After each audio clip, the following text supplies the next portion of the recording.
Hello. जो अपना topic चल रहा था कल का, उसी को आगे कंटिन्यू करते हैं। Dimensions of physical quantity. इसमें जो एप्लीकेशन के बारे में बात हुई थी कल, अपन ने पहला एप्लीकेशन के कुछ एग्जांपल किए थे, उसी एप्लीकेशन को लेकर के अदर एग्जांपल्स आज फिर से ले रहे हैं। पहले इसमें जो एग्जांपल अपन को लेने हैं to check the validity of a formula, इसके एग्जांपल लेने हैं। तो एक हम फार्मूला लेते हैं, उसको हमें ये चेक करना है कि उसमें वो सही है कि गलत है। तो उसको डायमेंशनल फार्मूले के लिए पे हम चेक कर सकते हैं। जैसे यहाँ लिखा है n equal 1/2L under root TYM। ये जो फार्मूला है, ये वास्तव में यदि कोई एक डोरी लें, उसको दो दृढ़ आधारों के बीच में हम कस के बांध दें, जिसके कारण से उसमें तनाव T हो और उसकी एकांक लंबाई का द्रव्यमान M हो। यदि उसकी लंबाई L है, यदि इसकी लंबाई L है, तो इसमें कंपन होंगे, ठीक, उसकी आवृत्ति, कंपन की जो आवृत्ति होगी n equal 1/2L under root TYM होगी। इसकी सत्यता की जांच करनी है। इसकी सत्यता की जांच करने के लिए हम पहले इसकी लेफ्ट हैंड साइड लेंगे, इसके बाद इसका विमीय सूत्र लिखेंगे। तो आवृत्ति का विमीय सूत्र, आवृत्ति का सूत्र जो होता है 1/आवर्त काल होता है, इस हिसाब से यहाँ पर लिखेंगे तो 1/T। और इस हिसाब से अगर इसको निकालें तो ये आएगा T की पावर -1 आएगा, T raise to the power -1। इसी के साथ हम अब RHS ले लें। RHS में यहाँ देखा हमने 1/2L अंडर रूट T/M। इन सब की डायमेंशन फॉर्मूला लिखे हैं हम। तो 1/2 एक केवल अंक है, इस वजह से इसका कोई विमीय सूत्र नहीं होगा, लेकिन L जो है वो लंबाई है, तो यहाँ लिखेंगे L कैपिटल। अब यहाँ पर ये चूंकि पूरा रूट के अंदर, इस वजह से पावर हमने यहाँ पर 1/2 लगा दी। अब जो T है वो तनाव होता है, और तनाव एक प्रकार का बल है, इस वजह से उसका विमीय सूत्र होता है mL T to the power -2 अपॉन, यहाँ m अभी जो बात हुई थी, m जो है एकांक लंबाई का द्रव्यमान है, इस वजह से इसका विमीय सूत्र होगा mL टू दी पावर -1। अगर इनको हम सॉल्व करें तो m से m यहाँ कैंसिल हो जाएगा। अब ये l की पावर -1 जो है ऊपर जाएगी जब, तो यहाँ ये तो 1/L है ही। अब ये ऊपर जब पहुंचेगा तो यहाँ पहुंच जाएगा L raise to the power 2 into T raise to the power -2 और 4 रेज़ टू दी पावर 1/2। इस प्रकार से अब इसको अगर हम देखें तो उसकी पावर्स को अगर अंदर लिख दें हम, यहाँ 1/L, अब ब्रैकेट एक हम दिए गए थे और ये वाला खोल करके दोनों को एक ही में कंबाइन कर रहे हैं। तो L की पावर यहाँ 2 इंटू 1/2 हो जाएगा, और यहाँ पर T raise to the power -2 into 1/2 हो जाएगा। 2 से 2 ये कैंसिल हो गया, 2 से ये वाला 2 कैंसिल हो जाएगा। अब देखेंगे यहाँ तो ये आएगा 1/L into L into T raise to the power -1। अब ये L से L फिर से कैंसिल हो जाएगा, तो यहाँ पर देखने में आता है अब जो यहाँ डायमेंशनल फॉर्मूला शेष बचता है T की पावर -1। इस प्रकार से हमने देखा कि ये जो फॉर्मूला था n equal 1/2L under root TYM, इसके दोनों पक्षों के विमीय सूत्र निकालने पे क्रमशः पहले लेफ्ट हैंड साइड में जो विमीय सूत्र निकाला उसमें T raise to the power -1 आया था, और जब राइट हैंड साइड को हम सॉल्व करते चले गए इस प्रकार से, और वहां पर जो विमीय सूत्र प्राप्त किया तो वो भी T raise to the power -1 आया। इस प्रकार से हम कह सकते हैं कि ये जो है, जो फॉर्मूला है, ये सही है, यानी विमीय दृष्टि से ये ठीक है। अब इसका अगला एग्जाम्पल हम लोग लेते हैं, एक और चेक करेंगे।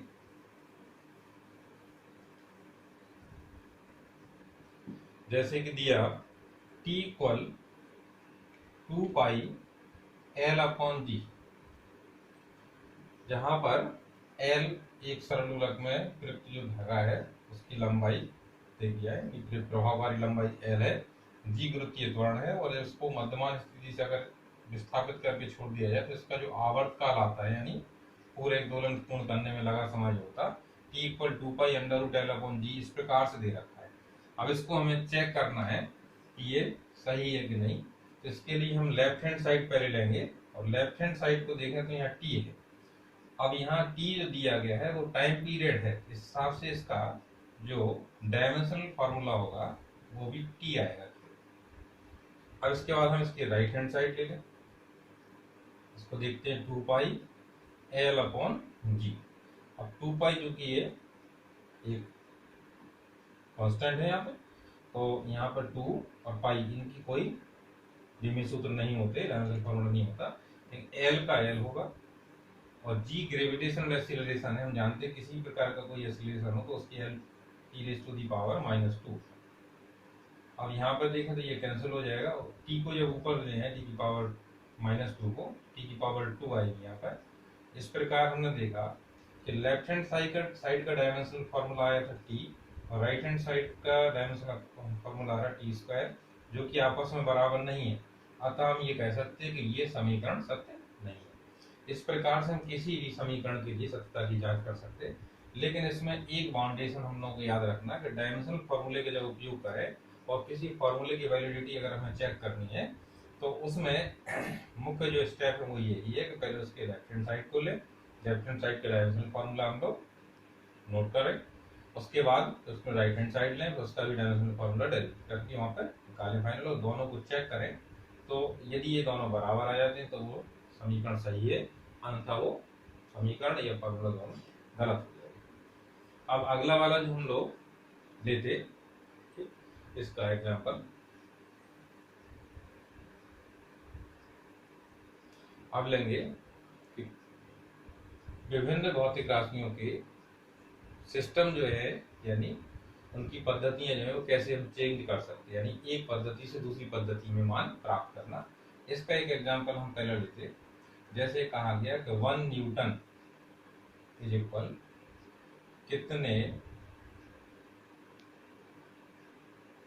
यहाँ न्यूटन को समझ पाए होंगे कि एम के सिस्टम में फोर्स का यूनिट है, और कितने डायन कहा जाएगा, ये सीजीएस पद्धति का है,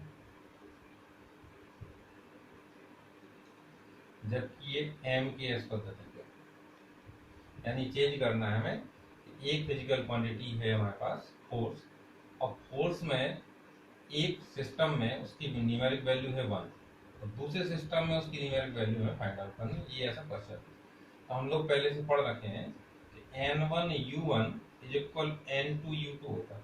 इससे मतलब ये होता है n1 प्रथम पद्धति में किसी भी भौतिक राशि का आंकिक मान है और u1 उसका यूनिट है, और n2 द्वितीय पद्धति में उसका आंकिक मान है, u2 उसका यूनिट है।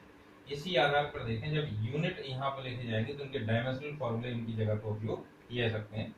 इसको ये उपयोग करते हुए तो m1 की वैल्यू यहाँ 1 रख लेंगे, और पहले सिस्टम में अगर हम लिखना चाह रहे हैं डायमेंशनल फॉर्मूला, क्योंकि ये फोर्स है, फोर्स का डायमेंशनल फॉर्मूला होता है mLT⁻², और पहला सिस्टम है, इस वजह से इसके बेस पर हम 1 लगाएंगे,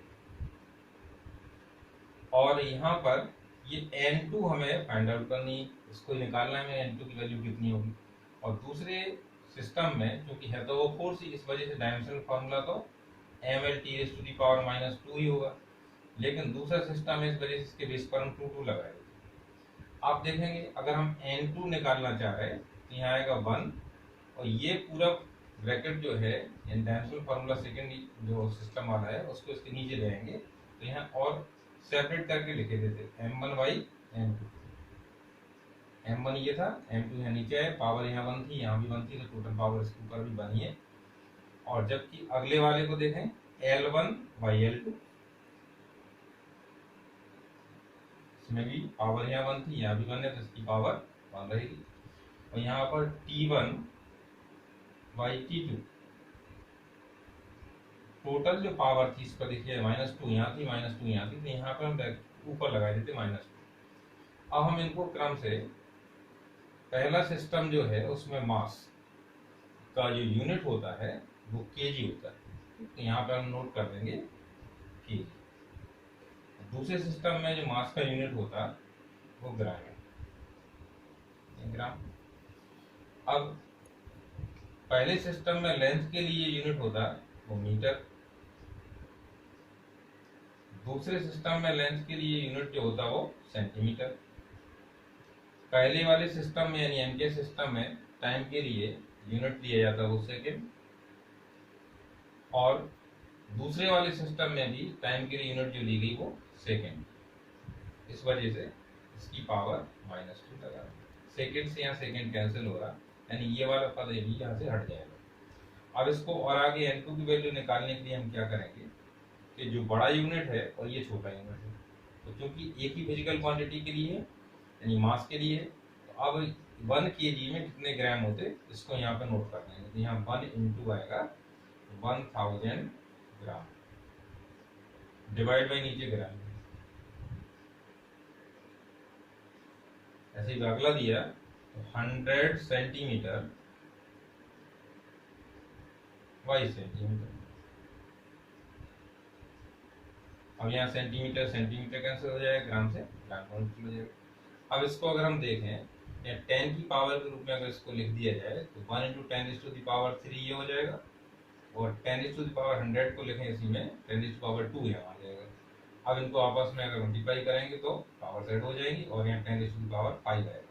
इसको अगर हम ऊपर वाले को इक्वेशन 1 मान लें, इससे आंसर हम लिख सकते 1 न्यूटन इज इक्वल 10⁵ डाइन। ये अपना आंसर आ गया कि एक नंबर सिस्टम से किसी फिजिकल क्वांटिटी के लिए उसका एक नंबर सिस्टम में हमने लिया यूनिट, उसको अगर दूसरे में हम कन्वर्ट करना चाह रहे हैं तो उसको इस प्रकार से कन्वर्ट कर सकते हैं। इसी का आप एक एग्जांपल और लेते हैं।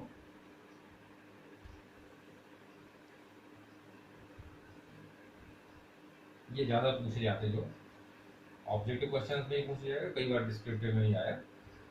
दूसरे एग्जांपल में ये नंबर सिस्टम में ये फिर भी हम फिर से सिस्टम चेंज करना चाह रहे हैं, तो यहाँ पे दिया 1 जूल इक्वल कितना अर्ग, ये पूछा गया। तो इसमें भी करेंगे N1U1 is equal N2। N1 की वैल्यू यहाँ पर 1 है, तो U1 यानी पहले वाले सिस्टम में हम डायमेंशनल फॉर्मूला लिखेंगे, जूल और अर्ग ये दोनों ऊर्जा के ही मात्रक हैं। एक है ये एमकेएस पद्धति में और ये है सीजीएस में। इतना आप लोगों को पहले से याद होना चाहिए। तो अब इसके लिए जब यहाँ लिखेंगे इसका डायमेंशनल फॉर्मूला, तो mL² T⁻², क्योंकि पहला सिस्टम है तो इसका बेस का फिर 1 लगाएंगे। N2 हमें ये निकालना है, फिर यहाँ पर फिर से इसका डायमेंशनल फॉर्मूला लिखेंगे तो mL² T⁻², क्योंकि नंबर सिस्टम दूसरा है तो इसका 2 हो जाएगा। अब N2 की वैल्यू हमें निकालनी है, तो जैसे पहले किया था m1/m2 करेंगे, यहाँ दोनों की पावर 1 ही है तो 1 लिख दी जाएगी। यहाँ L1/L2 करेंगे, इसमें पावर यहाँ 2 आ जाएगी, और फिर यहाँ पर T1/T2 करेंगे, इसमें पावर -2 आ जाएगी। अब इनको हम डिनोट कर देंगे m1 में, यानी m के सिस्टम में मास का यूनिट जो होता है। n1 की वैल्यू 1 थी, इस वजह से यहाँ लिखना हमने बंद कर दिया, यहाँ नहीं लिखा, 1 ही माना जाएगा। तो यहाँ हो जाएगा kg, यहाँ होगा ग्राम। ऐसे इसमें देखें, यहाँ आएगा मीटर, यहाँ आएगा सेंटीमीटर, यहाँ सेकेंड, यहाँ भी आएगा सेकेंड। अब सेकेंड से ये सेकेंड कैंसिल हो जाए, 1 कितनी बनी रहा, उसका वैल्यू कितनी होती 1। अब जो बड़ा वाले यूनिट है उसको छोटे वाले यूनिट में कन्वर्ट करके लिखा जाएगा, तो 1 kg equal 1000 gram divide by gram आएगा। तो यहाँ पर 1 मीटर इक्वल 100 सेंटीमीटर आएगा, पावर यहाँ 2 है, ये वैल्यू 1 हो चुकी। अब ये सेंटीमीटर कैंसिल हो जाएगा, ग्राम से ग्राम कैंसिल हो जाएगा। अब इसको हम 1000 बजाय इसको 10⁻³ लिख सकते हैं। अब यहाँ पर जो होगा वो 100 × 100 है ये। अगर टोटल 10 की पावर्स के रूप में लिखें 10⁻³ × 10⁻² × 10⁻²। अब पावर्स ऐड कर लेंगे आपस में, क्योंकि सेम है 10⁻⁷। अब इसके हिसाब से अगर ऐसी कोई इक्वेशन 1 को लिखें तो 1 जूल इज इक्वल 10⁻⁷ अर्ग, ये अपना आंसर हो गया। यानी 1 जूल में कितने अर्ग होते, ये अपना आंसर हो गया। अब डायमेंशन ऑफ फिजिकल क्वांटिटी वाला चैप्टर जो चल रहा था, इसमें हम लोगों ने इसके डायमेंशनल फार्मूले के यूजेस समझे। अभी तक हम लोग 2 यूज समझ पाए। अब नेक्स्ट वीडियो में कल इसका तीसरा उपयोग और कर समझेंगे, साथ ही साथ कुछ न्यूमेरिकल प्रॉब्लम्स को और लिया जाएगा।